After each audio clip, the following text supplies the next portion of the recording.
Bonsoir, merci de nous retrouver sur TV Sud pour le journal.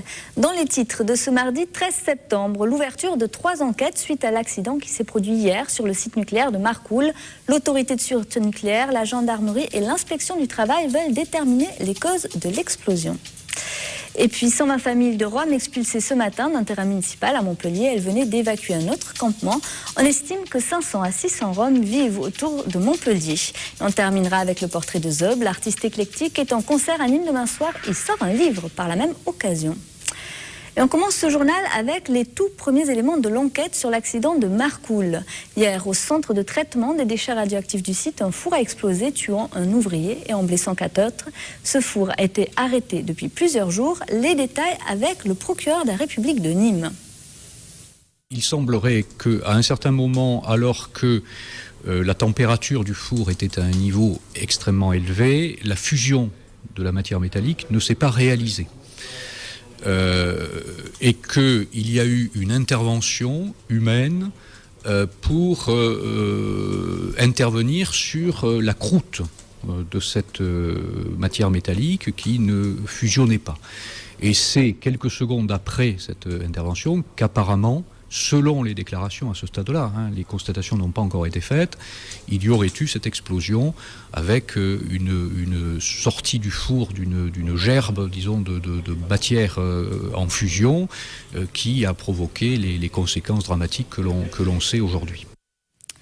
Et aujourd'hui, le jeune homme très grièvement blessé a été brûlé, a été transporté depuis le CHU La Péronie de Montpellier à l'hôpital militaire de Clamart en région parisienne. À Codolé, à 2 km de Marcoule, les habitants sont encore sous le coup d'une journée mouvementée. Il faut dire qu'entre 11h37, l'heure de l'explosion, et le tout début d'après-midi, peu d'informations filtrées. Les enfants ont été confinés quelques instants. Les autorités elles-mêmes ont tâtonné sur la marche à suivre. Bref, des failles dans la procédure d'urgence en cas d'accident sur le site nucléaire ont été mises à jour. Le reportage d'Olivier Michel et de Franck Chassagnon. Mais je ne peux pas être celui qui porte à la fois l'information scientifique et technique et celui qui apporte le remède. Chacun est dans son rôle. Au lendemain de l'accident industriel sur le site nucléaire de Marcoule, la polémique enfle sur le système d'alerte et la circulation de l'information. Entre l'explosion à 11h37 et l'annonce par la préfecture du Gard, il s'est écoulé plus de 2 heures. Je crois qu'il faut qu'effectivement on accélère l'information, notamment de tous les relais d'opinion, pour aller le plus vite possible, parce qu'entre le moment où le fait se produit et le moment où l'information est délivrée par le gestionnaire du site, il y a tout le temps de la rumeur. Autre facteur aggravant, une confusion par la population des systèmes d'alarme. Ça a sonné, mais on ne savait pas à quoi ça servait, donc du coup, je vous dis, on a dû téléphoner et... Moi, j'étais paniquée. Le plan d'urgence, c'est le déclenchement de sirènes à l'intérieur de l'ensemble des sites pour que les salariés soient informés et puissent prendre les dispositions. Ces sirènes ont été confondues, semble-t-il, avec d'autres par certains, ce qui a entraîné le confinement, par exemple, des enfants dans certaines écoles. Donc ça, c'est quelque chose à regarder de près. Du côté de la municipalité de Codolé, c'est la véracité des informations qui prime. Vous avez été alerté en temps et en heure, selon vous ? J'ai été alerté en temps et en heure. J'ai été alerté avec une bonne information. C'est ce qui compte, même si c'est au bout d'une heure. Reste une évidence, les habitants de Codolé ont pleine conscience des dangers encourus et ont intégré cette culture du risque. On avait fait un entraînement de confinement et tout il y a quelques années déjà. On a les cachets d'iode à la maison, donc on sait ce qu'on risque. Personnellement, j'ai plus peur des inondations que du nucléaire.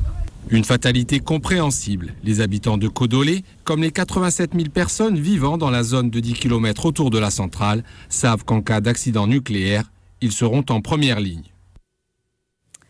Martine Aubry était en visite à Montpellier hier soir. La candidate à la primaire socialiste a passé une demi-heure en centre-ville à la rencontre de ses sympathisants.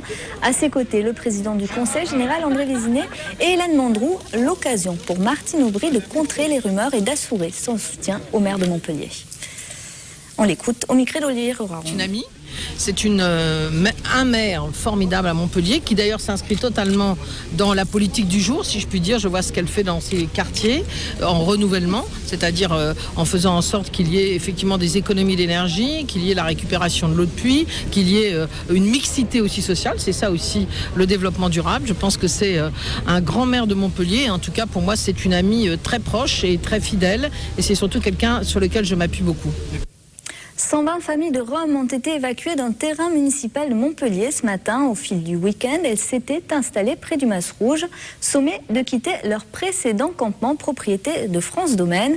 Le récit de cette matinée par Jean Brun. Tant bien que mal, la vie commençait à s'organiser. Mais pour ces 120 familles installées là durant le week-end, le répit aura été de courte durée. Tôt ce matin, la police municipale de Montpellier bloquait l'ensemble des accès à ce campement situé au Mas Rouge, au sud de la ville. Une décision prise en urgence afin, selon la municipalité, de respecter la loi. Montpellier ne peut pas devenir la capitale de tous les Roms. On ne peut pas accepter que tous les Roms qui sont en difficulté viennent s'installer sur des terrains municipaux. Donc ils se sont installés sur un terrain municipal sans en demander l'autorisation. On a 48 heures pour les faire évacuer. Donc on le fait dans des conditions très correctes, vous pouvez vous en rendre compte. Il n'y a aucune agressivité, aucune violence. Je préfère ça que demander une expulsion par les forces de police qui, quand ils le font, on a vu la région parisienne, prennent pas des précautions. Invités à partir donc, mais sur des bases juridiques discutables, ces Roms organisent des rotations afin d'évacuer les caravanes une par une, sous la surveillance d'une quinzaine de policiers municipaux accompagnés d'une dépanneuse. Elle leur a dit ou bien vous partez vous-même tout seul et on vous laisse le temps de partir, ou bien on embarque toutes les voitures et toutes les caravanes qui ne sont pas en conformité. Et légalement, c'est vrai qu'il y en a un nombre assez important d'entre elles qui auraient dû être emportées. Mais à ce moment-là, il n'aurait plus eu aucune caravane ni voiture. Donc comme j'étais seul à ce moment-là du collectif, je ne me suis pas senti de leur dire d'engager l'épreuve de force. Les 120 Roms sont donc repartis d'où ils venaient, à quelques kilomètres de là. Si la ville de Montpellier a toujours géré la question de l'accueil des Roms avec souplesse, il est assez curieux de constater aujourd'hui que cette invitation au départ, enclenchée par le premier adjoint, s'est faite avec l'appui de la seule police municipale qui avait pour consigne expresse de ne laisser passer personne et surtout pas les journalistes. L'aire urbaine de Montpellier reçoit à elle seule 60 000 étudiants chaque année. Ça fait du monde à loger. Du côté du Crous, on admet pouvoir satisfaire seulement 10% des demandes. Du coup, les résidences étudiantes privées prennent le relais. Un exemple au cœur de Montpellier avec Antoine Moutot, Alexandre Clabot et Pierre-Paul Castelli. Face à la pénurie de logements étudiants, un promoteur privé vient d'ouvrir une résidence à Montpellier. 1, 2, 3. L'inauguration a eu lieu en présence du maire Hélène Mandroux. Le parc immobilier étudiant de Montpellier compte désormais 100 logements supplémentaires. C'est déjà plein, on a fait une grosse communication. C'est un programme qui est au centre des universités, qui a répondu à la demande et on a eu une offre en péréquation avec cette demande. À Montpellier, la pression immobilière est particulièrement forte. Dans l'académie, sur les 9765 logements proposés par le Crous, tous sont occupés. Pour des loyers compris entre 450 et 520 euros, les étudiants n'hésitent plus à se diriger vers des résidences privées. Le fait que ce soit neuf, ça rassure un peu. Moi, je trouve qu'elle correspond bien à ce qu'attendent les jeunes. Elle est fonctionnelle et puis elle est près des universités, le tram, donc c'est joli, c'est bien fait. Selon une enquête privée menée par une agence immobilière en ligne, cette année, les loyers des logements étudiants ont augmenté dans la quasi-totalité des villes de France. À Montpellier, la moyenne des prix pour les T2 aurait progressé de plus de 14%. Le Languedoc-Roussillon, premier vignoble bio de France. Illustration dans les Cévennes à Cambès, où 7 hectares sont cultivés sans pesticides ni engrais depuis 1998. Et bien entendu, les vendanges sont faites à la main. Regardez. Donc ici, vous avez dans cette même parcelle, vous avez du carignan, vous avez du cinsault, vous avez de la ramon, vous avez de la clairette, vous avez des hybrides, du grenache, il y a un peu de tout. Des cépages multiples pour 4 cuvées nobles. Je dirais pas qu'il y a un plus qualitatif sur le produit. Il y a des gens qui travaillent avec des produits chimiques qui font de très bons produits. Non, par contre, nous, on est sûr d'empoisonner personne. La démarche bio, c'est un petit peu ça, c'est transmettre la terre dans l'état dans lequel je l'ai reçue. Depuis le 20 août, la dizaine de coupeurs et porteurs arpentent les 13 parcelles du domaine en quête d'un raisin qui exprime déjà toutes les qualités du vin à venir. Ce qui est important, c'est d'abord de le toucher. Je pense que quand on prend le raisin dans la main, on sent s'il est ferme, on sent la maturité quand on le prend dans la main. Je pense qu'on va faire de grands blancs. On a eu des amplitudes thermiques énormes. Il faisait 7-8 degrés le matin, il faisait plus de 30 l'après-midi. En rouge, on fera des vins très très fruités, je pense, mais ce ne sera pas des vins de longue garde. On fera des vins agréables à boire tout de suite, mais pas de grande garde. Et à Nîmes, c'est actuellement l'heure des derniers préparatifs de la feria des vendanges. Depuis samedi, les taureaux sont arrivés dans le corral de Nîmes. Comme chaque année, des élevages prestigieux participent aux corridas, comme ceux de Miuria et de Victoriano del Rio. Et dans les rues aussi, on se prépare. Autour des arènes, on met en place les terrasses et les bodegas. Les Nîmois sont-ils, eux, prêts à faire la fête? C'est ce que l'a redemandé Alain Belon aujourd'hui. Je vais y participer comme chaque année parce que je suis nîmoise et donc c'est obligé. Ça permet de bien commencer l'année scolaire, je trouve, et puis c'est vraiment la feria des Nîmois, quoi. Non, je ne participerai pas à la feria. Moi, je connais pas trop, mais sinon, je sais pas si je vais la faire, mais je pense. Non, j'ai choisi pour cette feria de partir d'ici. La feria, ça fait 20 ans que je la fais maintenant, je la connais, mon corps la connaît, le foie s'en souvient à chaque fois, d'une feria à l'autre, donc je l'écoute et il faut que je m'en aille, quoi. Puis en plus, j'habite en centre-ville, donc avec le bruit, c'est pas évident, le travail, voilà. Il y a des chances, ouais. Samedi, je travaille, mais sinon, les autres jours, je pense que ouais, je vais y participer. Et les 3 jours de feria débutent vendredi matin. TV Sud sera bien entendu présent sur l'événement.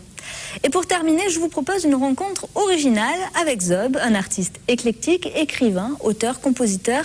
Demain à Nîmes, il réalise le tour de force de donner un concert, sortir un livre et un album, tout ça en même temps. On regarde son portrait par Nicolas Pinchino. Découverte jeune talent du printemps de Bourges il y a quelques années, Zob est accompagné aujourd'hui du docteur Demago. Ils aimeraient être un produit auquel on s'intéresse. Et c'est en abordant fièrement un t-shirt sur lequel est écrit « Quel public de merde » qu'ils comptent y parvenir dans le nouveau spectacle qu'ils préparent depuis le 5 septembre en résidence au théâtre du Périscope. Chaque 3 minutes, on raconte quelque chose de différent. Mais il y aura des moments a cappella, où je vais avouer que je suis l'amant de la femme de Xavier Bertrand, entre autres. Il y aura des moments hip-hop un peu décalés, où tous les morceaux sont faits avec la bouche de Monsieur Gerbec, alias Docteur Demago. On va rendre hommage à Honoré de Balzac, à Marie-Louis de Prat-de-la-Martine, à Demusset Alfred et bien d'autres, les premiers rappeurs en fait. Il y aura des surprises. Et puis il y aura des surprises. Il y aura des surprises. Il y aura même des ballons de baudruche, de couleurs. Basé sur le théâtre de l'absurde, les textes sont parfois légers, parfois engagés et parfois les deux. D'ailleurs, pendant cette résidence à Nîmes, Didier Super, le spécialiste du genre, sera intervenu sur la mise en scène. Une rentrée 2011 pour Benoît Bastide, alias Zob, riche en actualité. Un nouveau spectacle donc, mais aussi un premier album, décousu chez tous les bons disquaires et un ouvrage à paraître aux éditions du Diable Vauvert, un homme moderne. Désormais, il faut que la Septimanie, mais aussi la France et la Navarre, chantent avec moi une vérité. La vérité, c'est que la vie, mesdames et messieurs, c'est Marc Lavoine. Croyez-moi, si j'étais poli et que je tentais de vous séduire, je n'hésiterais aucunement à vous remercier. Et pour les amateurs, rendez-vous avec Zob demain soir au théâtre du Périscope à Nîmes. Et voilà, c'est la fin de cette édition. Prochain rendez-vous avec l'actu demain à 12h30 et à 19h30. Retrouvez le journal complet des rédactions de Montpellier et de Nîmes. D'ici là, très belle soirée à tous sur TV Sud.